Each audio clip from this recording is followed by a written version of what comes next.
WWE Raw is about to kick off on the USA Network. It's the goal. It's the last show before Night of Champions this Sunday. What will the final bill be for the big pay per view? The big pay per view this Sunday. How will WWE leave us wanting more and wanting to buy the Night of Champions and watch Daniel Bryan 101 with Randy Orton? Before we get uh, too far into the show, I want to remind everybody check out the description. Help me get Jake the Snake Roberts in the 2014 WWE Royal Rumble. Speak your mind, let your voice be heard, and let the WWE know you want this legend, this icon of professional wrestling in the 2014 WWE Royal Rumble. Now, tonight we got a big show. The return of the Wwe Raw Goldust as he takes on the current face of the WWE and the WWE champion Randy Orton. Also, it's they're live in Canada, so it is the return of the Rated R Superstar Edge. What will his impact be on the WWE Raw and SmackDown this week going towards Night of Champions? We'll have to wait to see how it turns out. And what will the rest of the card for Night of Champions shape up to be? There could be a US title match between Dolph Ziggler and Dean Ambrose for Night of Champions. But we'll have to wait to see how it turns out. Raw's about to kick off. Let's get to it. The show kicks off with the Rated R Superstar Edge. The Rated R Superstar Edge, and the hosting his talk show, The Cutting Edge. He says that Triple H invited him to the show because they're in Canada, and he thought it would be best for business. He also told Edge that it would be best for business.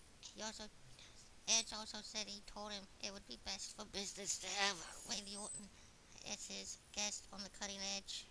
But Edge has a different idea in mind as he introduces his real guest, Daniel Bryan. Edge tells him he sees a lot of himself in Daniel, and then proceeds to ask him if he believes he can beat Randy Orton and become WWE champion. Bryan starts doing the yes chant until Orton comes out, and he and Edge have a war of words. Well, Edge basically runs down Triple H and his ability to pick talent until Triple H comes out, and they go back and forth and, until Ed, until Triple H gets so upset that gets so irritated that he uh, introduces the fact that the Shield have taken out he until he says that something about Edge. He can't hurt Edge because Edge is injured, his bad neck, but he can do something to his the people that Edge loves, which brings out the Shield, dragging the prone body of Christian onto the stage, onto the ramp. Edge runs out of the ring to check on his friend as the uh, corporate as the Corporation 2.0 walks away. Uh, and he goes to a commercial. Very solid opening to Raw, in my opinion. They are in Canada, and it makes sense that they would do something like this with Edge and Christian in Canada, in my opinion. But we did get confirmation Daniel Bryan will take on Dean Ambrose, I believe it was, with the Shield in Ambrose's corner, and Triple H says that Big Show will be allowed to be in Daniel Bryan's corner, but it smells like a trap to me. We'll have to see how that turns out. But there's still a lot more war to come. Let's see how it turns out. War continues as Edge barges into Triple H's office in the back, demanding the answers for what happened to Christian with the shield. But instead, he gets cut off by the shield, who stand between himself and Triple H. Uh, Triple H eventually has Edge tossed out of the arena, so Edge will not be on the show anymore tonight. Uh, we then go to the ring. Well, Curtis Axel tries to get, gain a match of revenge against um, Kofi Kingston for the loss on SmackDown. Uh, but Axel gets so carried away that he forgets to break uh, in the corner before the 5 count, and the referee disqualifies him. After the announcement of the disqualification, he, Heyman tries to remind Axel, if this happens on Sunday with CM Punk, that Heyman will be left alone with the best in the world. Uh, but Axel, not really listening, goes back after Kofi, but gets caught with a straight right to the face, and in the Trouble in Paradise, knocking him out. Uh, Heyman looks like he's gonna be sick, and Bailey climbs out of the ring and helps Axel out. It's not looking good for Heyman and Axel going into Night of Champions with CM Punk. Will they be able to be on the same page, or will CM Punk finally get his hands on the mad scientist who created ECW? We'll have to wait till Night of Champions, but there's still more war to come, so let's get back. I forgot to mention that they did say that the match Cody with Goldust and Randy Orton tonight is to reinstate Cody Rhodes in the WWE. If Goldust wins, his brother will be rehired in the WWE. Uh, we then, uh, when we come back from the commercial, we see Paul Heyman backstage. It looks like he slipped on some water in the hallway. It seems to have twisted his ankle or his knee. Uh, he did go to the trainer's office, the trainer's room, with Curtis Axel's help, along with the referee. Uh, they seem to be trying to say that that Heyman slipped on some water that was spilled backstage. And I didn't see the water on the ground, but it could be some sort of setup between Heyman and Axel to try to get Heyman out of the match at Night of Champions. That will probably be revealed sometime in this show. Uh, we didn't go backstage to Big Show. Well, to Big Show's locker room, where Booker T is basically trying to tell him to do what he's been asked to do, or whatever Triple H wants him to do, to keep his job and to be able to provide for his family. It seems like Booker T, in my opinion, is eventually gonna go heel and be like the heel SmackDown general manager, or the heel lackey for Triple H somehow. But that's just my opinion. That's the way it sounded. And Booker tried to tell him not to let his pride do push him into doing something that he may regret and can't take back. Big Show ended it by saying that pride is basically all he has right now. But before Raw, the Wyatt family's on its way. What will the matches be, and what will they have to say, and who will they are they in? I'm not sure if they're in a match, but they're on the way to the ring. Uh, I wondering if they're gonna have anything else to say about Kane. Let's see what the Wyatts have in store. I forgot to mention that the fact that Dolph Ziggler actually lost to Bray Wyatt. It looked like Dolph was gonna win, but uh, just as he was about to, the Wyatt family distracted him, leading to the Bray Wyatt win.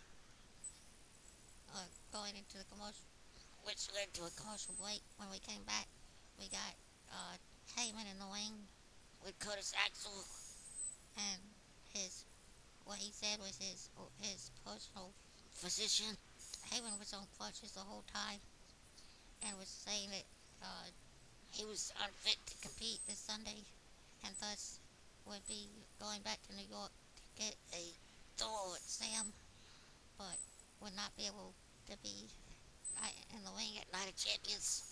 This brought out Brad Maddox and the WWE uh, uh, doctor, the most famous doctor in America, Doc Simpson, the same Doc Simpson that saved Jerry the King Lawler's life. Uh, they did a somewhat thorough exam in the ring as Doc Simpson checked out Heyman's leg and deduced that Heyman was pretty much lying and was able to compete this Sunday. Heyman started to get in his face until CM Punk came out with a kendo stick. Heyman ran faster than I've ever seen him run in his life. Uh, as Punk unleashed on the phony doctor and Curtis Axel. Axel jumped out of the ring and left the doctor in the ring for CM Punk to unload on with the kendo stick until Punk felt he had enough and left the doc in pain. As we go back to commercial break, a very good in-ring promo from everyone in this. I really like what how they're pushing Punk right now, and I can't wait to see how it turns out this Sunday. Heyman and Paul Heyman and the Intercontinental Champion Curtis Axel 2-on-1 against CM Punk handicap elimination match. If Punk pins Axel, he will get Heyman 1-on-1 just like he's always wanted. We'll see if that happens. But we still got more Raw, so let's go back. We come back to Raw where we have a Six Divas match with the cast of Total Divas, Natalia, one of the Bellas, and Naomi taking on Alicia Fox, Oksana, and Layla with AJ on commentary. I didn't really see much of the match. I was mostly listening to AJ on commentary, but Natalia ends up getting the submission victory over Alicia, and they were hyping up the four-way match this Sunday, Night of Champions. Well, AJ would defend her Divas Championship against Naomi, the Bella that was in the ring, and Natalia. I'm really hoping that AJ somehow wins, but I'm thinking with the whole Total Divas thing going on, they might make one of them win, and I'm praying that it ends up if one of the Total Divas, Natalia, the Bella, or Naomi has to win. I'm hoping that it's Natalia, but I really want to see AJ dominate a little longer, and she did I like how she mentioned that the date that she won the uh, Divas Championship. She had it. She had that date tattooed on the back of her neck. There is a picture online of the tattoo, and it's a bunch. It's basically the numbers, the date spelled out with, and like the way that you would do it in prison for like the days you've been in prison. But it's the date of when she won the Divas Championship. I think that's really cool that she did that, and that they've actually mentioned it on Raw. But we still got more to come, so let's get. Alberto Del Rio, the World Heavyweight Champion, picks up another win over Archie via the cross arm breaker, building up more momentum going into this Sunday's Night of Champions, where he will face the whole effing show, RVD, Rob Van Dam, for the World Championship. I'm hoping that they don't just give RVD the belt because he's come back in the last 2 months or so. Because I don't really like when they do that with guys when they just come back just to win the belt. But I'm hoping Del Rio comes out on top. But we still got more Raw, so let's get back to it. Santino Marella makes his return to the WWE. Uh, a very unwanted return, in my opinion. I wish he would have stayed gone. But he comes back and takes one of the longest giant swings I've ever seen in my life from Antonio Cesaro. But ends up in a very upsetting fluke win from Santino, pinning Antonio for the 1-2-3. But before all that happened, they did announce that at Night of Champions, on the pregame show for Night of Champions, it will be Tons of Funk, two members of 3MB, the Usos, the Real Americans, and the Primetime Players in a 5-team gauntlet tag team turmoil to decide who will face the Shield. The Shield's Roman Reigns and Seth Rollins for the tag titles during the actual pay-per-view. So that'll be awesome to see. But Santino pulls off the upset win. And I'm asking Will in the world was Jack Swagger when he needed him. But we still got more Raw to come, so let's get back. Goldust puts up a valiant effort against Randy Orton, but it actually lasted way longer than I thought it would be. But he finally succumbs to the RKO. It looked like Goldust was gonna win with the Crossroads from his brother's move, the Crossroads, but Orton kicked out. Goldust went for a clothesline. Orton ducks and catches the RKO for the win. After the match, Orton gets on the mic while standing over Goldust and says that his dreams of saving his brother's career have been shattered by the WWE champion. Just like Daniel Bryan's dreams of being the WWE champion at Night of Champions will be shattered by Randy Orton. It was a very good match, better than I thought it would be. It actually lasted through maybe like at least one commercial, which is odd for a Goldust match, considering it's probably his only match. It's probably the only time we'll see him until they decide to use him again. He's probably not even under contract, but it was probably a one-shot deal to help promote his brother. But Goldust loses to the champ, and we still got about 30 some odd minutes left of Raw. How's it gonna end? Van Goldberg gets a win, aka Ryback gets a win over, or no, loses against RVD. I messed up.